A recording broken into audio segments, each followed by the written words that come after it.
La rédaction vous présente ici son dossier audio « Âme sœur », accompagné de l'édito du rédacteur en chef, Sébastien Lilly. Bon voyage et belle découverte à vous. À quoi ressembleraient nos vies sans les relations ? Celles qui tissent des ponts vers notre capacité à aimer sont sans aucun doute de précieuses clés d'enseignement. Il y a des rencontres qui nous changent pour l'éternité. Comment alors imaginer apprendre à se connaître sans comprendre le lien qui nous unit aux autres ? Aussi, comment raisonnablement grandir sans interroger ce qui caractérise cette moitié que nous cherchons ou que nous avons trouvée ? Celle qui illumine nos cœurs, qui écarte tout faux semblant pour se nourrir de vérité. Quand la tête tourne ou les jambes flagellent, difficile de penser que la biologie n'y est pour rien dans ces aventures du désir. Difficile également de ne pas croire, quand la passion persiste, que nous ne sommes pas témoins d'un souhait de retrouvailles, peut-être de vie en vie. Est-ce cela, une âme sœur ? Comment vivre une telle relation, si fusionnelle, si passionnelle, au quotidien ? Peut-elle nous tromper ou nous égarer sur le chemin à suivre ? Une chose est sûre, cette force extraordinaire qui sublime l'union ne semble pas réservée au couple. En témoignent toutes les amitiés extraordinaires, parfois avec d'autres êtres vivants, qui peuvent nous bousculer, nous transformer, nous transcender. Voire nous souder, telle une famille d'âmes. Que doit-on réellement démystifier dans ce jargon parfois très ésotérique ? Plus globalement, comment imaginer son couple ou la sexualité au jour où le virtuel supplante le réel ? Enfin, qui rencontrons-nous quand nous rencontrons l'amour, l'inconditionnel ? Est-ce une offrande de l'autre ou l'expression de notre vraie nature ? Voilà beaucoup de questions, mais c'est justement ce que nous aimons avec Inexploré. Venir sonder l'invisible pour élucider la manière dont se forme le visible, compléter avec les traditions ce que la psychologie découvre, remplir au plus haut les deux plateaux de la balance entre science et spiritualité, afin de trouver l'équilibre entre bon sens et émerveillement. Haut les cœurs et lumineux printemps à vous.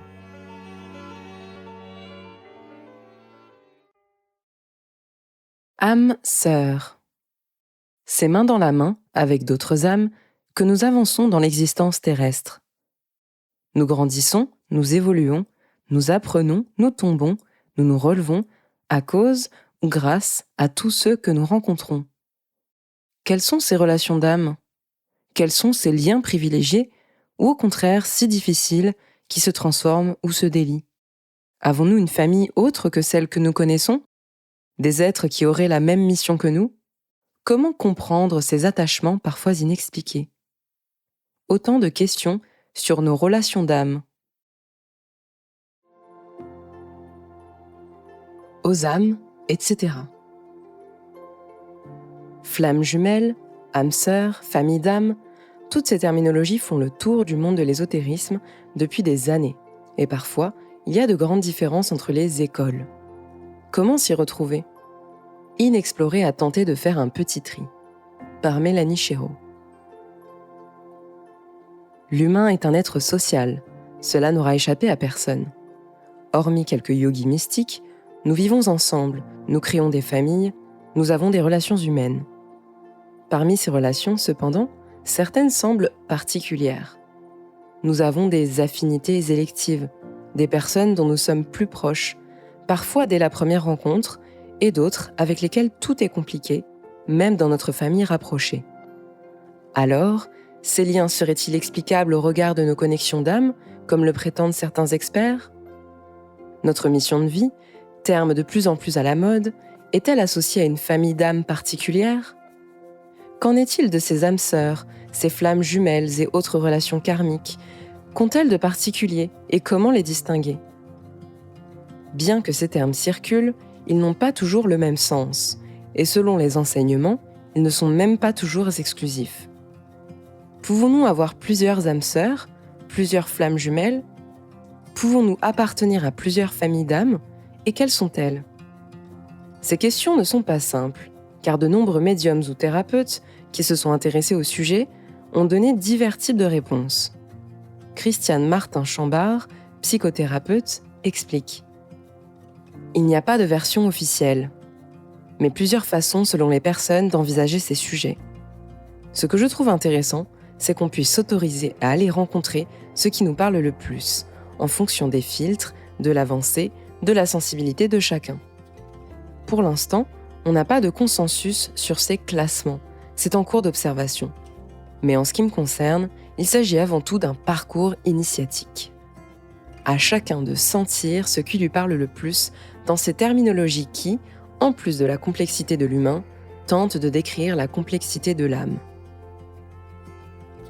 Reconnaître l'âme et sa mission. Tout d'abord, pour adhérer ne serait-ce qu'à l'idée de ces regroupements d'âmes, il est nécessaire de croire qu'une partie de nous existe en dehors de l'incarnation. Ainsi, nous aurions plusieurs vies et ou des connexions en dehors de notre existence sur Terre. Des liens seraient donc créés entre les vies, et les histoires des relations se suivraient de manière karmique, de vie en vie. De même, nous aurions une mission dans notre incarnation, qu'elle soit de l'ordre du général, la mission de vie, ou du particulier, évoluer grâce à nos rencontres. Sans ces postulats, on ne peut pas concevoir que nos âmes soient liées d'une manière ou d'une autre qui nous dépasse. Le psychiatre Michael Newton a suivi toute sa carrière des patients en régression hypnotique et a rédigé de nombreux ouvrages au sujet de la création des âmes et de leur regroupement. D'après lui, une étincelle de vie émanant d'une source devient ensuite une âme qui va appartenir à un groupe selon son degré d'évolution. Alors que notre être intérieur est particulièrement individualiste, une part vitale de l'existence spirituelle entre les incarnations est consacrée aux relations d'empathie avec les autres âmes. Aussi, notre développement en tant qu'âme devient collectif. Une partie de l'expression de cette collectivité est l'association que nous avons avec ces âmes dans une réalité matérielle telle que la Terre. Pendant l'incarnation, le sentiment de proximité de ces âmes avec les autres dans un cadre mental est sérieusement testé par des défis karmiques dans les corps qui les hébergent, explique-t-il. Ainsi, la conscience pourrait se développer dans l'interaction avec des âmes que l'on retrouve. C'est la principale mission de l'âme s'il en est. Évoluer dans le monde spirituel et monter vers une forme de perfection. Les relations d'âmes, selon Michael Newton, se font par cercles concentriques. Notre groupe d'âmes, le groupe primaire, puis le groupe secondaire, et enfin d'autres groupes plus ou moins évolués que le nôtre. Il distingue 3 catégories de relations. L'âme sœur, les âmes sœurs camarades, qui sont dans notre groupe primaire, et les âmes affiliées. Il réfute la notion de flamme jumelle en tant qu'âme divisée en 2. Dans toute son expérience auprès de milliers de patients, il n'a jamais été confronté à la possibilité qu'une âme se divise. Nous entrons là dans les divergences de points de vue. Famille d'âmes, plusieurs topologies. Marie-Lise Labonté et Diane Leblanc sont 2 thérapeutes médiums canadiennes qui ont chacune établi leur classification de groupe d'âmes. Selon elles, le groupe auquel nous appartenons peut nous offrir des éclaircissements sur notre mission de vie, terrestre notamment. Ces 2 topologies n'ont pas vraiment de points communs. Parfois quelques grandes lignes, mais toutes 2 se retrouvent pour ce qui est de l'appartenance à un groupe précis et sur le fait qu'on ne change pas de famille. En effet, il s'agit surtout de se reconnaître, en lisant les descriptions et en observant l'effet que cela produit sur nous. Selon Marie-Lise Labonté, devenez réceptif, vous le savez déjà. Vous portez en vous le fluide de votre famille d'âme.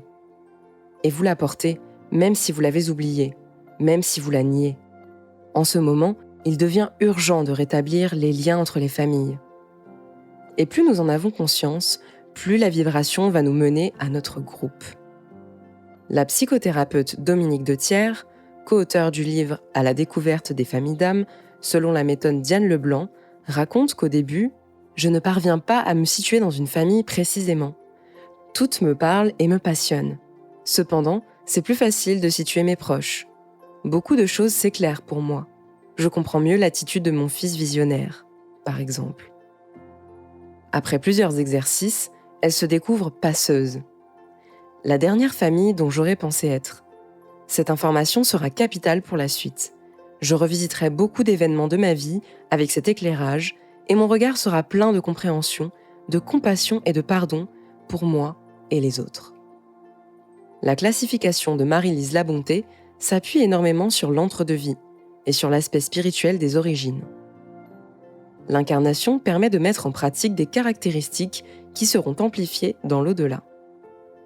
La topologie de Diane Leblanc est un outil pour comprendre ces relations ici et maintenant, même si les deux méthodes sont en lien avec le monde spirituel. L'essentiel est de trouver quelque chose qui fait résonance avec soi et qui permet d'élargir la lecture de son rapport vibratoire à l'existence et aux autres. Il n'y a sûrement pas de bonne ou de mauvaise explication, et peut-être que dans l'au-delà, les termes sont encore différents. Mais cela peut éclairer notre route. Les différentes relations d'âme. Âme sœur, relation karmique, flamme jumelle, bachère qui est moins connue et qui est la relation la plus forte au-dessus des flammes jumelles. À ceci près que les relations de bachère sont paisibles, tout ayant été purifié lors de vies précédentes. Là aussi, les appellations sont nombreuses et ne se rapportent pas exactement à la même chose. Tout d'abord, toutes les relations sont karmiques en soi, puisqu'il y a fort à parier que l'on se retrouve de vie en vie lorsque des liens se sont noués. La médium Claire Thomas, à l'origine d'une classification élaborée grâce à la numérologie, explique. Toute relation est une relation karmique. Pourquoi ? Car le karma, c'est de l'information, et dès qu'il y a une interaction entre deux personnes, il y a du karma qui se crée, et un rapport de cause à effet. Ainsi, lorsque l'on rencontre quelqu'un et que l'on a un échange suffisamment intense, cela modifie notre énergie comme nous modifions la sienne.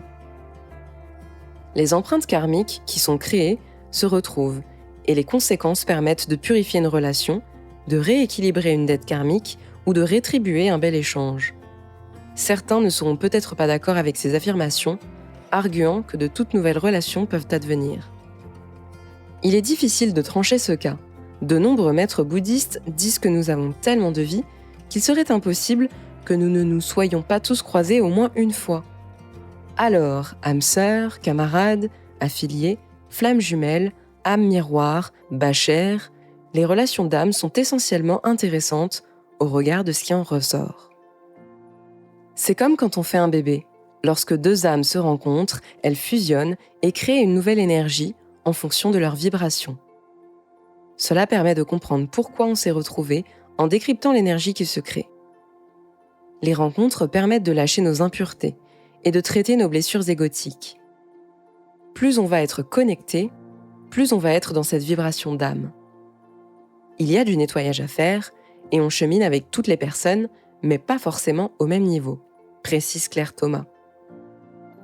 Cependant, il semblerait que quelle que soit la lecture, les âmes aient tendance à se regrouper lors de leurs incarnations, choisissant dans l'avant-vie les rôles qu'elles joueront les unes par rapport aux autres. C'est l'expérience décrite par Michael Newton après des milliers d'interviews régressives. Les membres d'un même groupe d'âmes choisissent clairement de nouvelles familles où elles peuvent se retrouver.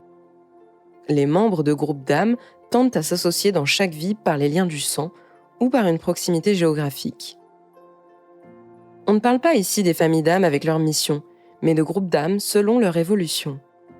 Les liens seraient donc tissés de manière à ce que chacun puisse évoluer, et les rencontres sont en réalité bien souvent des retrouvailles, orchestrées selon certains, karmiques selon d'autres. Inévitables, sans doute. Le cas des flammes jumelles. Voici un concept que l'on voit circuler un petit peu partout et qui semble apporter des réponses rassurantes aux questions que l'on se pose lors d'une relation particulièrement forte. Le terme flamme jumelle a envahi les tables de nos librairies. Âme séparée en deux, cherchant sa moitié, comme le mythe de Platon, ou âme sœur destinée à se suivre de vie en vie, les flammes jumelles sont censées répondre à un nombre de critères reconnaissables et précis. De nombreux obstacles à leur amour les amènent à se remettre profondément en question et à faire des avancées importantes dans leur évolution pour peu qu'elles arrivent à relever le défi. Tel serait le but de l'intensité de ce remue-ménage s'il en est, d'où le nombre impressionnant de manuels explicatifs et de thérapeutes accompagnants. Véritable mariage alchimique où la transmutation est de rigueur, la relation flamme jumelle pour la plupart de ses défenseurs est exclusive.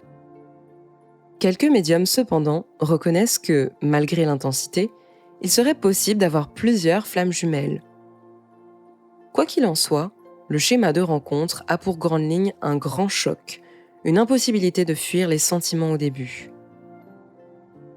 Les flammes jumelles, c'est une expérience qui va bouleverser toute notre vie. Au même titre qu'une EMI par exemple. Toutes nos croyances vont être remises en question, parfois tout ce qu'on a construit jusque-là. Ce ne sont pas des relations anodines qu'on va difficilement pouvoir gérer avec les mêmes outils que nos relations habituelles, prévient Christine Martin-Chambard. Il apparaît que ces rencontres provoquent un besoin phénoménal de remise en question. Et cela peut être compliqué pour l'entourage. Si les livres fleurissent, et les consultations chez des accompagnants aussi, c'est qu'il y en aurait de plus en plus, sans que l'on sache pourquoi. Ce sont des relations initiatiques qui nous font énormément progresser dans notre autonomisation et dans notre amour de nous-mêmes. Il peut y avoir une grande confusion. Autant il faut mettre un terme à une relation toxique, autant on ne va pas arriver à arrêter une relation flamme jumelle. D'ailleurs, si l'on essaye, cela va nous mettre encore plus dans la souffrance, puisqu'il y a un parcours initiatique à accepter, et si on ne l'accepte pas, on va souffrir. L'accepter et le gérer, cela passe souvent par un accompagnement par un thérapeute qui expérimente lui-même ce parcours, pour dépasser les moments les plus sujets à la souffrance et les transmuter en avancées, précise la thérapeute. Ainsi, les relations toxiques, même si elles sont sans doute aussi karmiques, doivent cesser rapidement car elles épuisent notre énergie et peuvent nous blesser. La relation flamme jumelle, même si elle fait souffrir aussi, est censée nous aider à progresser énormément sur nous-mêmes, et parfois aussi spirituellement. Du fantasme à la réalité. Mais attention à ne pas entrer dans une forme de fascination sur le terme flamme jumelle. L'exclusivité réelle ou imaginaire d'un tel lien peut amener à renforcer l'ego et à s'illusionner sur notre responsabilité. Pour la médium Claire Thomas, qui calcule les familles d'âmes et les relations avec la numérologie, nous avons plusieurs flammes jumelles, et cela donne finalement plus de liberté. Lorsqu'on dit qu'on n'a qu'une flamme jumelle, cela enferme. On a tendance à se dire « c'est ma flamme jumelle, je n'en ai pas d'autre », alors que si. C'est le risque de l'ego qui va chercher une personne, se fixer dessus et dire « c'est la personne, c'est l'unique », et finit par nous enfermer dans un carcan qui n'est pas juste. Personnellement, certaines personnes de ma famille, toutes mes meilleures amies et mon conjoint, sont des flammes jumelles et c'est très instructif, explique-t-elle. Attention donc au romantisme et à la tentation de sublimer une relation, ce qui peut nous pousser à idéaliser des sentiments, devenir possessif ou se fermer d'autres portes. Parce que finalement, flamme jumelle ou passion, relation unique ou pas, l'important est la façon dont on va se transformer au contact de l'autre. On apprend énormément de nos rencontres, mais la question est celle de la place que l'on donne à la personne. Est-ce qu'on se responsabilise ou pas ? Nous sommes dans un monde où on a besoin de couples sacrés, car d'eux émane une énergie très importante qui aide l'humanité à grandir. Du coup, d'une certaine façon, notre âme va aller à la recherche d'une âme pour incarner ce couple divin, précise Claire Thomas. Cependant, devenir un couple sacré, c'est tout un cheminement et il faut avoir la chance de rencontrer la bonne personne. Il n'y a sans doute pas de hasard, il s'agit surtout d'être prêt et cela demande parfois d'avoir raté quelques couples auparavant. Entre blessure et amour absolu. La tentation d'élever une relation à un rang unique et inaccessible peut aussi nous empêcher d'avancer, en ne quittant pas quelqu'un qui nous fait souffrir ou en croyant que l'on ne peut plus aimer à nouveau. Mettre sur un piédestal une relation qui serait hors norme relève du romantisme, de la fascination, alors qu'au fond, l'important est de se regarder avec honnêteté. Toutes les personnes que l'on retrouve dans les différentes familles d'âmes sont là pour nous présenter en miroir de nos blessures et on doit les dépasser. L'autre nous renvoie à nos propres limitations. Où est-ce qu'on n'a pas encore grandi, évolué ? Par exemple, quand on est avec quelqu'un qui ne nous aime pas, cela nous renvoie à quel point on ne s'aime pas nous-mêmes pour accepter ce genre de relation. Rappelle Claire Thomas. Regarder nos blessures et faire un travail intérieur, c'est aussi voir les blessures de l'autre. Apprendre à discerner ce qui nous appartient et ce qui appartient à l'autre, c'est avancer vers un amour plein de tolérance, un amour absolu, dont la connaissance est sans doute l'une des raisons pour lesquelles nous faisons toutes ces expériences. Si on cherche à l'extérieur les difficultés, c'est que quelque chose n'est pas aligné chez nous. Même si on reconnaît une âme, allons-nous évoluer ou bien l'ego va-t-il prendre le dessus ? Si la responsabilité est reportée sur l'autre, c'est souvent l'ego qui parle, s'amuse Claire Thomas. Pour Marie-Lise Labonté, notre famille d'âme est notre identité divine et elle nous relie à notre mission d'âme. En quelque sorte, c'est un lien qui nous élève et qui nous rappelle à quel point notre vie est précieuse, à quel point notre âme est belle et que les liens sont tous beaux. Les liens entre les âmes d'une même famille, que vous pourriez appeler liens terrestres, sont avant toute chose des liens célestes qui unissent des âmes ayant choisi de vivre le même passage sur la planète Terre. Ces liens sont le réceptacle d'une très grande possibilité d'évolution, rappelle-t-elle. Pour que nous évoluions, pour que nous nous aimions, pour que nous nous rappelions que nous sommes finalement dans le même bateau et que nous soyons solidaires dans le but de connaître l'amour absolu, car telle est finalement la mission d'âme de tous.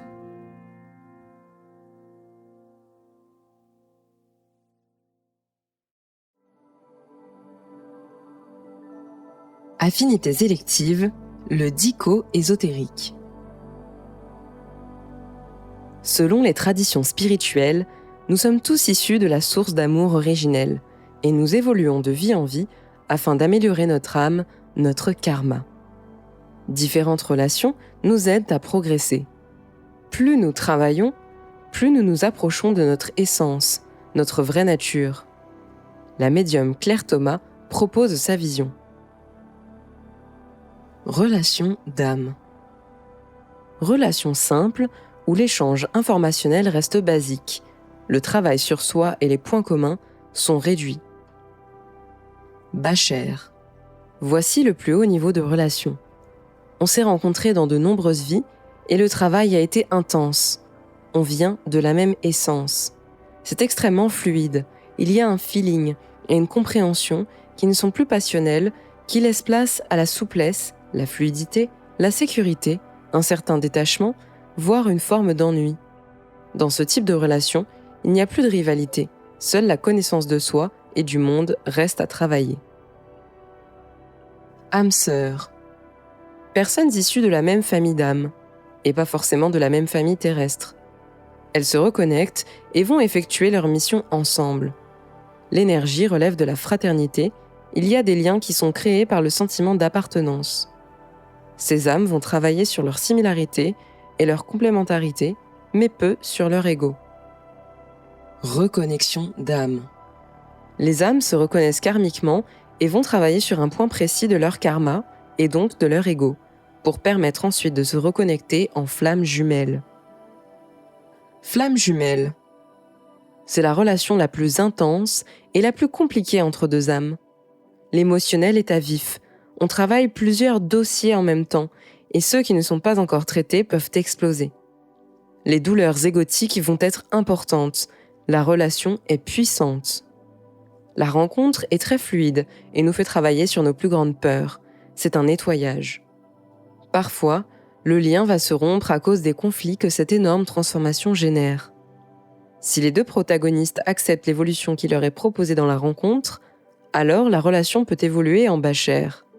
Il arrive que l'un des deux refuse l'avancée, choix qu'il faut respecter même s'il demeure incompréhensible aux yeux de celui qui avance. Les familles d'âmes, selon le célèbre ouvrage de Marie-Lise Labonté. Les 13 familles à découvrir au feeling. Pour Marie-Lise Labonté, nous sommes des étincelles d'amour, venues de la source pour nous incarner, mais nous sommes toujours cette énergie divine. Nous avons une identité vibratoire qui peut nous guider et aligner nos actions en fonction de notre famille d'âmes. Nous pouvons reconnaître notre famille à l'intuition, sans passer par notre mental, ni tenter de comparer avec notre travail, car c'est de mission de vie qu'il s'agit. Les maîtres initient le mouvement. Ces âmes ouvrent le chemin. Ce sont des initiateurs, des pionniers. On y retrouve tous les leaders, les dirigeants, ceux qui sont suivis par les foules. Les guérisseurs sont porteurs du fluide de guérison et prodiguent la guérison sous toutes ses formes. Ces âmes ont reçu maintes initiations dans leurs mains, dans leur cœur et dans leur conscience. Pas toujours conscients de leur pouvoir, on les retrouve souvent dans des parcours de soins. Les guerriers guérisseurs alignent le fluide de la guérison, le protègent et le défendent s'il y a une attaque d'énergie incompatible. Ces âmes agissent là où l'énergie a de la difficulté à pénétrer. Les chamans aident la terre en guérison et vibration. Ces âmes sont porteuses du fluide de la transformation. Elles ont la capacité de transformer l'enveloppe physique, de transmuter un organe interne et ses cristallisations, de transmuter une plante pour l'utilisation de ses propriétés, toujours dans le but de servir le fluide de la guérison. Les guérisseurs enseignants enseignent la guérison sous toutes ses formes. Les guerriers. L'action de cette famille est de défendre, de travailler, d'agir pour parer l'ombre et de protéger l'univers et les âmes. Personne parfois pas très sociable, mais toujours prête à défendre et même à sauver. Les alchimistes fées. Les alchimistes fées sont là pour spiritualiser la matière. Ces âmes peuvent sembler papillonner dans leur vie. Elles ont beaucoup de difficultés à intégrer leur enveloppe physique et résistent souvent à l'incarnation. Mais elles ont la capacité de dématérialiser ce qu'elles touchent. Les communicants communiquent, transmettent l'amour en s'exprimant d'une manière sous une multitude de formes. L'art, la chanson, les écrits, le théâtre. Les enseignants transmettent le fluide de la connaissance. Ces âmes enseignent tout ce qui peut être enseigné, toutes les formes de connaissance, d'expérience. Les passeurs assistent tous les différents passages, de l'enfance à l'adolescence, le passage d'un emploi à l'autre, le passage du millénaire, de la mort. Ces âmes sont parfois en contact avec l'au-delà. Les initiateurs de conscience déclenchent des prises de conscience par leur départ brusque de la Terre. Âme dont la mort brutale ou terrible peut révéler ou éveiller les humains. Les piliers. Ces âmes viennent enraciner les plans célestes dans les profondeurs de la Terre, recréer des connexions entre les différents sites sacrés de la planète. Elles ne se rendent pas forcément compte de leur mission, elles ont une forte densité terrestre, parfois des difficultés à déménager car elles sont très ancrées. Les mécaniciens sont les réparateurs des circuits terrestres. Parfois accompagnés des chamans ou des piliers, ces âmes viennent s'occuper de la Terre. Elles soignent les blessures énergétiques de la Terre, plantent des arbres. À noter que toutes ces relations ne sont pas soumises au rapport féminin-masculin et que nous possédons plusieurs âmes relevant de différentes catégories.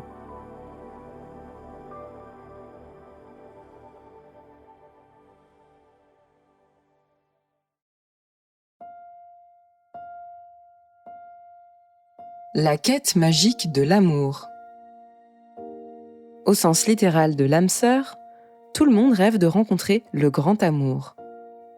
Parfois sinueux, le chemin pour y parvenir demande des remises en question, des erreurs, mais aussi la tentation de chercher un coup de pouce des étoiles. Par Catherine Maillard. La relation est le test de réalité de notre développement personnel et de notre chemin spirituel, annonce Aruna Lipschitz, chercheuse en psychanalyse, philosophie et kabbale, créatrice de la voie de l'amoureux, un cheminement spirituel pour le couple. Selon elle, l'enjeu de ce nouveau millénaire est de réussir le 2, le nouveau paradigme pour l'ère du Verseau. À la question « Y a-t-il quelqu'un qui nous attend quelque part ?», elle répond sans détour qu'il y a de nombreux quelqu'un en chemin. Encore faudrait-il que nous soyons prêts à les accueillir et vice-versa.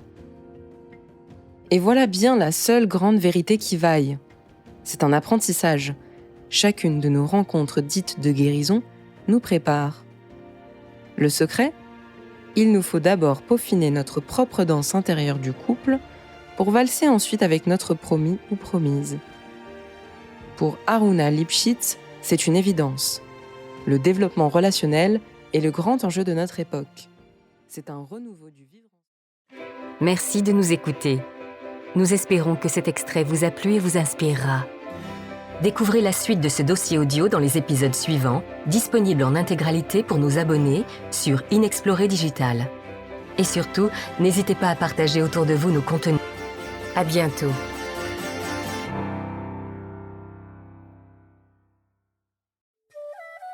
Des mystères du monde à l'extraordinaire dans nos vies. Inexploré propose des enquêtes, des expertises et des articles pratiques pour permettre à chacun d'ouvrir son esprit afin de se mettre en route sur les chemins de la sagesse et du bonheur. Abonnez-vous pour aller plus loin, soutenez-nous et profitez de toutes les versions longues de nos contenus sur Inexploré Digital. À bientôt.